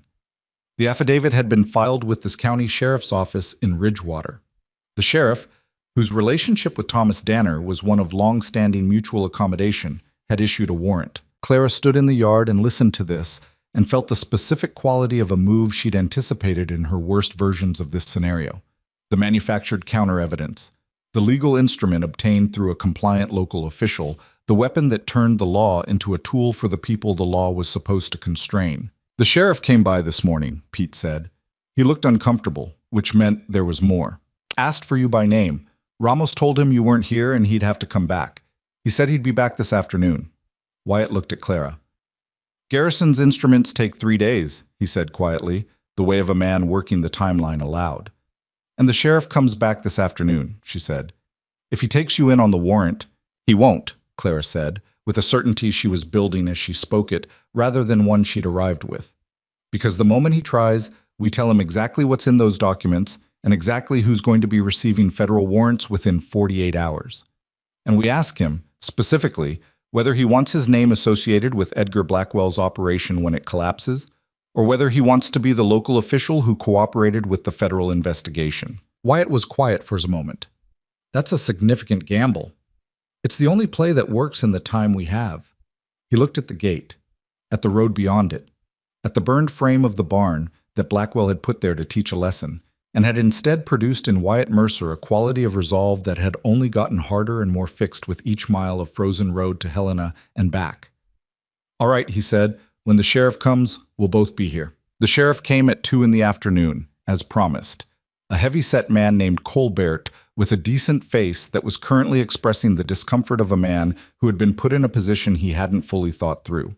He had a deputy with him who was young enough that he probably hadn't thought it through at all. Clara let Wyatt do most of the talking, because Wyatt was a landowner of record in this county, and she was the subject of the warrant, and the legal weight of that distinction mattered. She stood beside him and watched Colbert's face while Wyatt laid out, calmly and in specific terms, what the documents contained, what federal involvement was already in motion, and what the timing looked like. Colbert listened. His deputy looked at his boots. I got a signed affidavit, Colbert said, when Wyatt finished. He said it the way of a man holding a tool he was no longer sure was appropriate to the job. You got an affidavit signed by a man who was on Edgar Blackwell's payroll, Clara said, the same man who searched my room in 1879 at Blackwell's direction and reported my location to him. His name is Prentice, and he appears in the documents as a paid intermediary in at least 3 separate property transactions. She kept her voice level. Use the warrant if you need to, Sheriff, but when the federal inquiry opens in approximately 2 days, you'll be explaining why you acted on falsified evidence provided by a man who's already been identified as a co-conspirator. The silence in the yard lasted long enough for a horse to shift its weight and blow steam into the cold air. Colbert looked at her, then at Wyatt, then at the warrant in his hand, which he folded carefully and put in his coat pocket. I'll need to look into some things, he said, with the measured tone of a man selecting his next steps with considerable care. Before I proceed further with this. That seems prudent, Wyatt said. Colbert and his deputy rode out. Pete, from somewhere near the bunkhouse door, where he'd been pretending to do something with a fence post, exhaled loudly enough to be heard across the yard. 2 more days, Clara said to Wyatt. 2 more days, he agreed. She went inside to start the dinner she'd been composing in her head for the past 40 miles of frozen road. Not because she wasn't afraid, because she was. The fear sitting in her chest with the patient weight of something that hadn't gone away and wasn't going to until this was finished. But because there were men on this ranch who had stood their ground for 3 days, and a 12-year-old boy who had locked himself in a root cellar when asked and come out again and not complained about it, and a kitchen that was still standing, and a stove that still drew heat, and the work of feeding people was still the most direct version of saying to them, you matter, you're here, this is worth continuing. She lit the stove. She started the dinner. Outside, Ridgewater Ranch held its ground against the last of the dark and waited. Garrison arrived on the morning of the second day, earlier than expected. Clara heard the horses first, multiple horses, moving at the purposeful pace of people with legal authority and somewhere specific to be. And she was at the window before she'd made the conscious decision to go there. 4 riders coming up the road from town. Garrison in front, his coat dark against the pale morning sky, and 3 men behind him with the broad-shouldered bearing of federal marshals who had ridden in official capacity long enough that it had settled into their posture permanently. She went to the door and stood on the porch, and felt something she couldn't immediately name. Not relief, not yet, because relief required the thing to be over, and it wasn't over. But the particular quality of a moment that has been a long time arriving, finally putting its weight on the ground in front of you. Wyatt came out of the barn behind her. He'd been up since before dawn assessing the structural remnants of the burned wall, finding the pieces that could be salvaged, doing the work of a man who processed uncertainty by measuring what was still usable. He stood beside her on the porch, and they watched Garrison and his marshals come through the gate without saying anything to each other, because there was nothing that needed to be said. Garrison dismounted and came up the porch steps with the focused efficiency of a man running on limited sleep and significant purpose. He shook Wyatt's hand, nodded at Clara, and said, "Blackwell is still in the territory. We confirmed his location this morning, boarding house on the south end of Ridgewater. His men are with him." He paused. "He doesn't know we're here yet." "He'll know within the hour," Wyatt said. "Small town." "I know, which is why we're moving directly." Garrison looked at Clara. "I need you to stay at the ranch. When this is done, you'll be required for formal deposition. That happens in Helena, in a federal proceeding, in 2 weeks. But today's work is mine to do." Clara looked at him. She had spent 3 years carrying the weight of this. The documents, the knowledge, the accumulated cost of having seen what she'd seen and refused to unknow it. The idea of staying behind while it resolved itself without her was not a simple thing to accept. "Blackwell will deny everything," she said. He'll have attorneys who are about to have a significant problem," Garrison said, and something in his tone was not quite satisfaction, but was close to it. The tone of a man who had spent a night reviewing documents that exceeded his expectations and had spent the remainder of that night converting the excess into instruments with specific legal teeth. "The warrants are signed. The judge reviewed the material last night. Blackwell's operation has been filing fraudulent land instruments in federal territory, which makes this federal jurisdiction regardless of what any local official does or doesn't do." He met her eyes directly. "This is over, Miss Holloway. Not the paperwork. The paperwork will take months, but the part where you have to run is over." She stood with that for a moment. The porch under her feet was solid. The Montana sky above the burned barn was pale blue with the particular clarity of late winter, the kind of sky that contained the idea of spring without yet committing to it. "All right," she said. Garrison and his marshals rode back toward town. Boss. Edgar Blackwell was arrested at 11:15 in the morning in the front room of Ridgewater's South boarding house while eating breakfast, in the company of his 2 men who were also taken into custody under separate warrants. Clara wasn't there to see it, but Pete was. He'd ridden into town on a pretext thin enough that everyone understood it was a pretext, including Pete, and he came back with the account delivered in the breathless detail of a young man who had witnessed something he'd replay for years. "He didn't make a scene," Pete said to the assembled kitchen table at lunch, where all 5 hands plus Noah had gathered with the focused attention of people who had earned the right to hear the conclusion.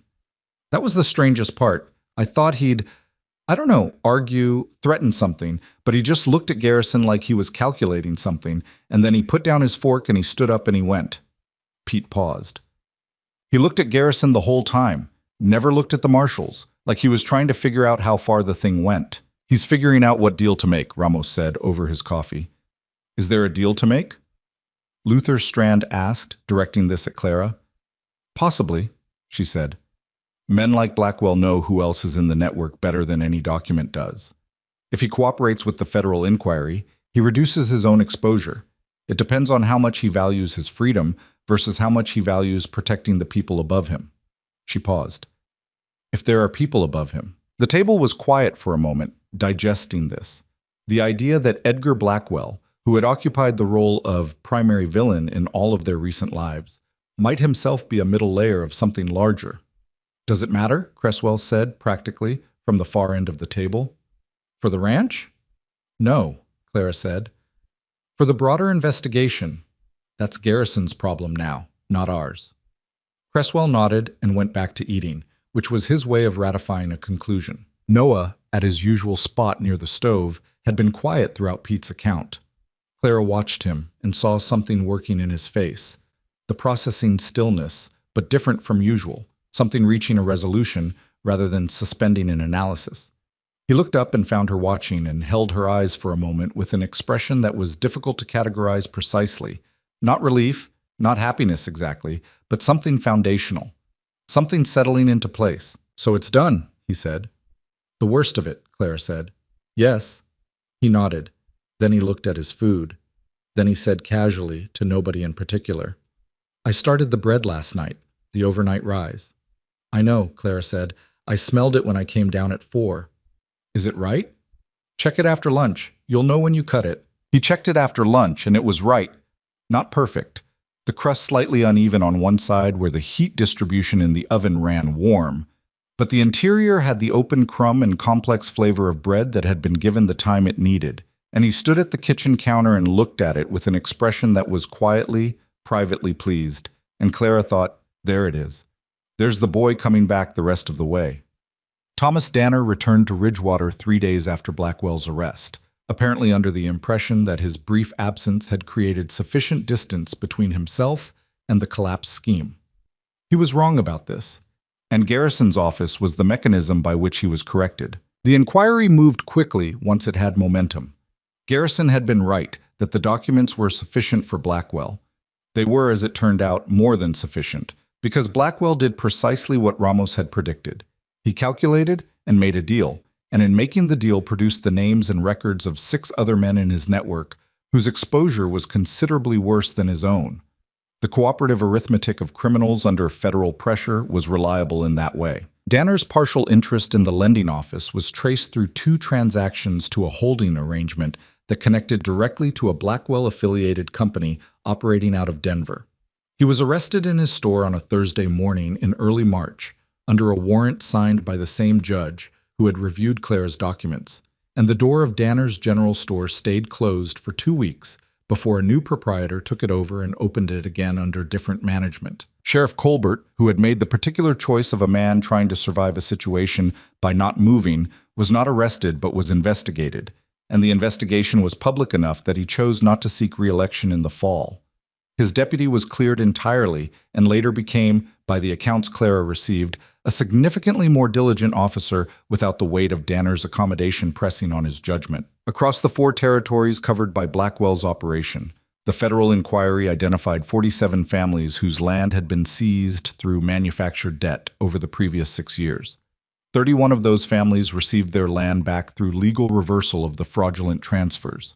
The remaining 16 were compensated from a judgment against the network's assets, which were considerable.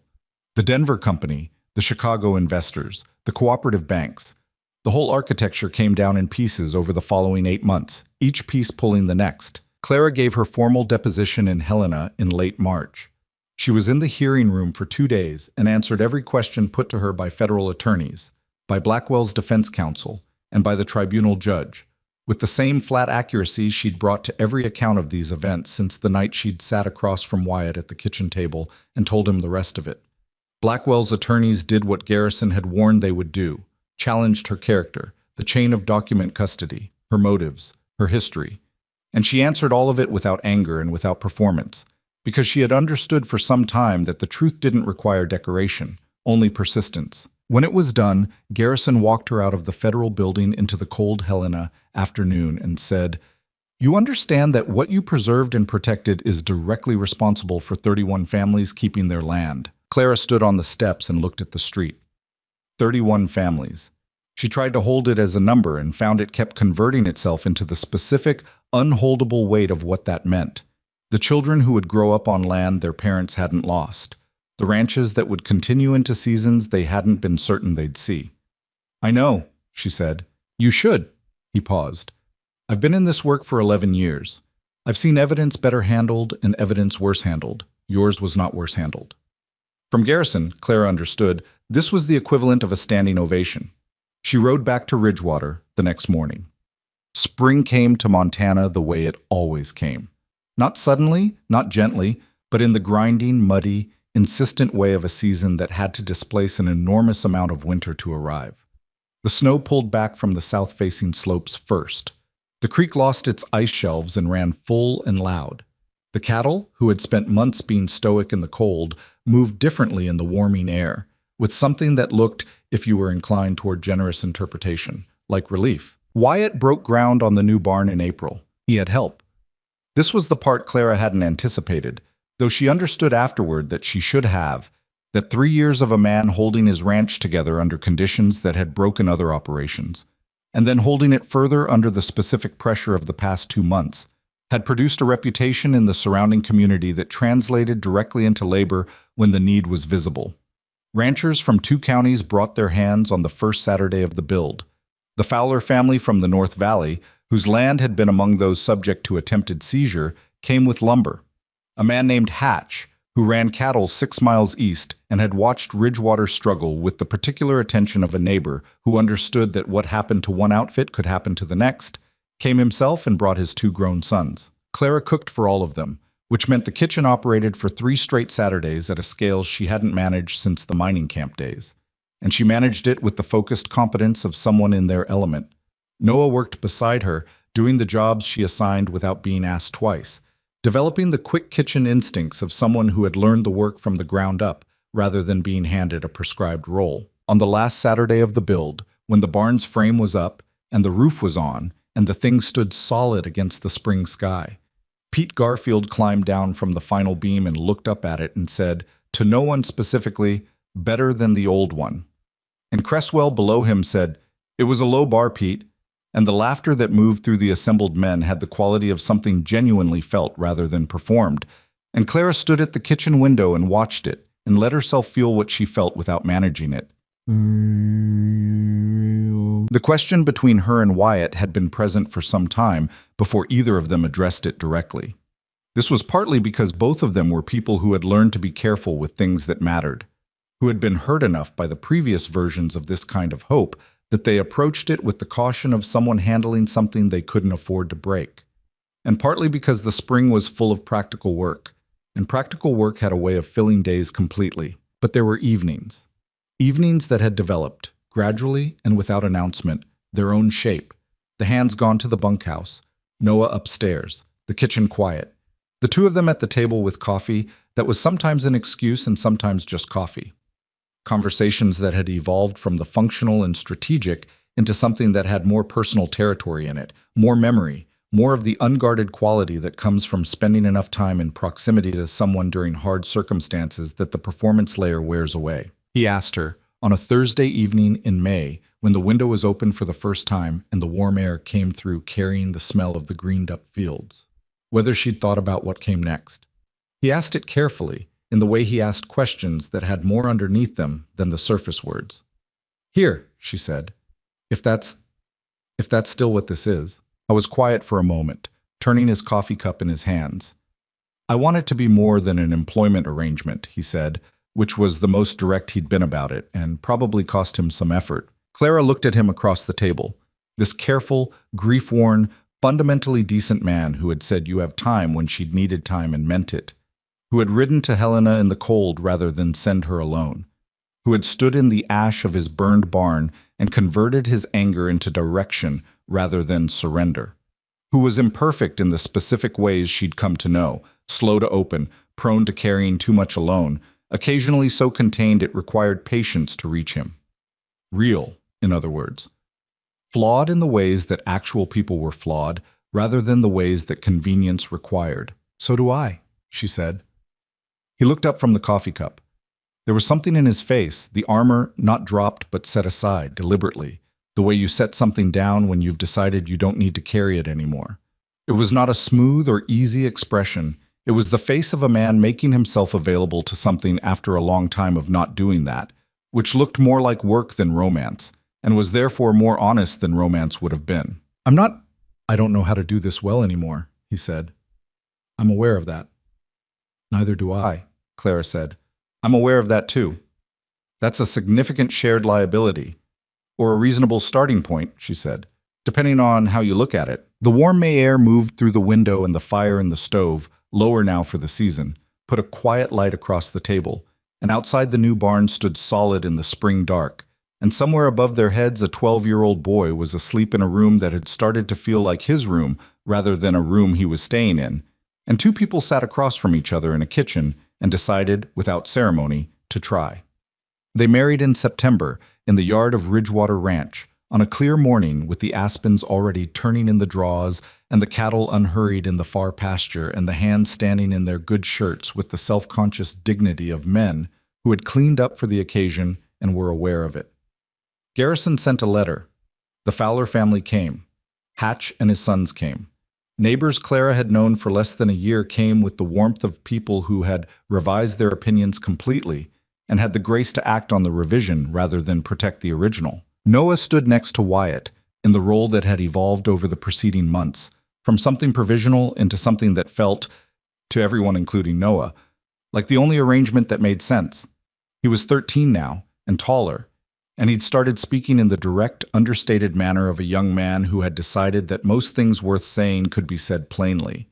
He held himself with the particular steadiness of a kid who'd had the ground knocked out from under him and had spent time in the difficult work of building new ground.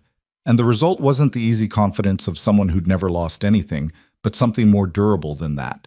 The kind of steadiness that knows what it cost. At the reception, which was food, Clara had cooked and helped she'd accepted without fighting it for the first time she could remember. Someone from the neighboring valley said to her, meaning it kindly, "You've done so much for this community." Clara looked out at the yard, at Wyatt talking with Hatch, their voices carrying that particular rancher shorthand she'd come to love for its efficiency, at Noah showing one of the Fowler children something near the new barn fence, at Pete trying unsuccessfully to keep his collar straight, at Ramos standing apart with the relaxed watchfulness of a man who found large gatherings tolerable for finite periods, at the house with its peeling paint that they'd been slowly repairing, and the corrals, and the fields going gold in the September afternoon. "The community did a fair amount for itself," she said. "I mostly just cooked." The woman laughed, thinking this was modesty. Clara let her think it.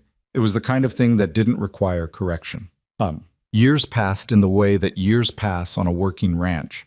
Not easily, not seamlessly, but with the rhythm of seasons that demanded labor, and occasionally rewarded it, and the accumulation of a life that had stopped running and started building. The barn that had burned in February of 1882 became, by 1886, the second largest barn in the county, not because Wyatt had needed to prove something about it, but because the operation had grown enough to require it.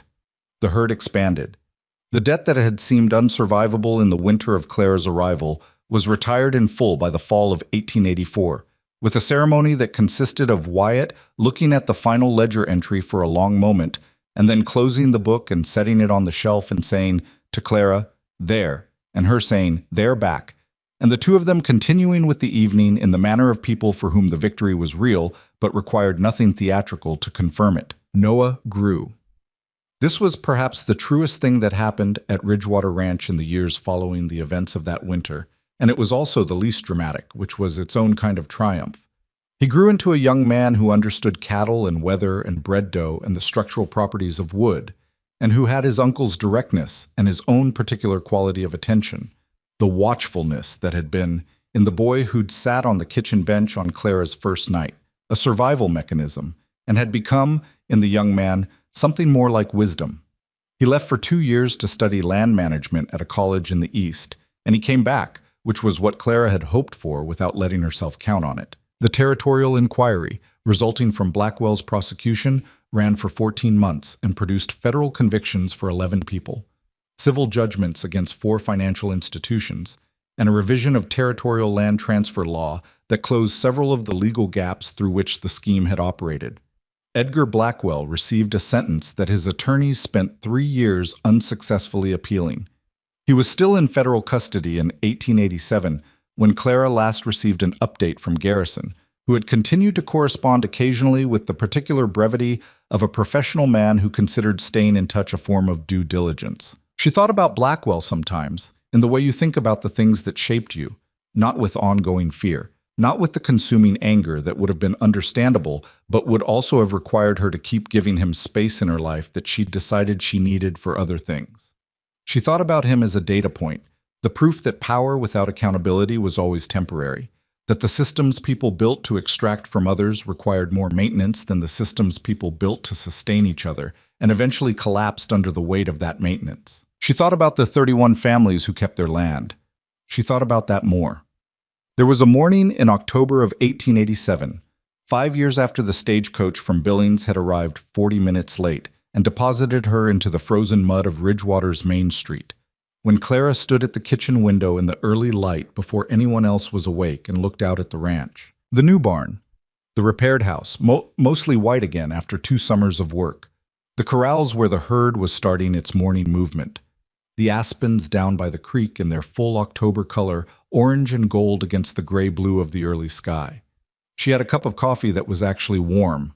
She was not running. These were not small things. She thought, standing there, about the woman who had stepped off that stagecoach with a cracked leather bag and a reputation in ruins, and the specific kind of exhaustion that comes from 3 years of moving fast enough to stay ahead of what you're afraid of. That woman had told herself she just needed a place to stop, a place to breathe. She'd set her ambitions low because setting them low was the only protection against the disappointment of having them taken again. She hadn't accounted for what happened when a stopping place turned out to have roots. She hadn't accounted for a 12-year-old boy with gray eyes and a gift for bread dough, for a man who said you have time and meant it, for a crew of imperfect, rough-edged, fundamentally decent men who'd decided, somewhere around the second week of good meals, that she was one of theirs, for a community that had murmured on the boardwalk and then revised its assessment and had the honesty to act on the revision. She hadn't accounted for belonging, not the performance of it, not the version she'd managed in previous places, the competent professional making herself useful enough to stay, but the actual thing, the version where you could have a bad day and still be here tomorrow, the version where people knew your past and stayed. The kitchen door opened behind her and Noah came in, moving quietly in the way he'd moved since childhood, with the care of someone who had learned early that the world didn't need more disruption. He was 20 now, home for the fall, before heading back east in November. "You're up early," he said. "I'm always up early." Fair point. He went to the stove and started the coffee. He'd started doing this months ago, without it being discussed, just doing it because he was up and it needed doing. He moved around the kitchen with the ease of someone who knew it from the inside. Every shelf location and every heat variation in the stove and every particular of a space he'd grown up in. "Wyatt's still asleep." "I know." "What are you looking at?" She looked at him, at the young man with his uncle's dark hair and his own gray eyes, standing at the stove with a coffee pot, asking a question with the genuine interest of someone who actually wanted the answer. She thought about how to put it and decided on honesty, because that was what they'd always dealt in, the two of them. "Just looking at it," she said. "Sometimes that's enough." He looked out the window at what she'd been looking at. The barn, the morning sky, the gold aspens by the creek, the ordinary, extraordinary fact of the place being there and continuing.